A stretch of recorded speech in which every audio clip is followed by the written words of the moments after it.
Paano mo malalaman? Pag, di ba lahat naman po na in love, lahat naman po ano.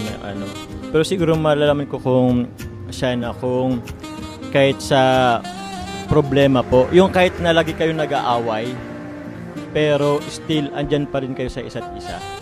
Yung tipong, okay, parang pang matagalan na to, na kahit anong problema, pinaka mabigat man na problema is napagdaanan nyo na nandyan pa rin kayo.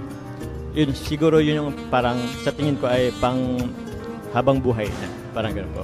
So, ang ibig sabihin po ni Jomar, ay hindi lang niya binabase sa kagandahan or kaseksihan ang batayan niya para sa magiging future wife niya, basta daw handa itong humarap sa lahat ng problema nilang pagdadaanan, sa isang relationship po kasi hindi naman laging masaya o okay kayo. Ang nagpapatatag kasi ng isang relasyon ay kung gaano kayo katatag or kung gaano kayo katibay sa lahat ng pagsubok na darating sa buhay nyo. Hindi naman porket nag-away kayo or nagkatampuan ay hiwalay na kaagad.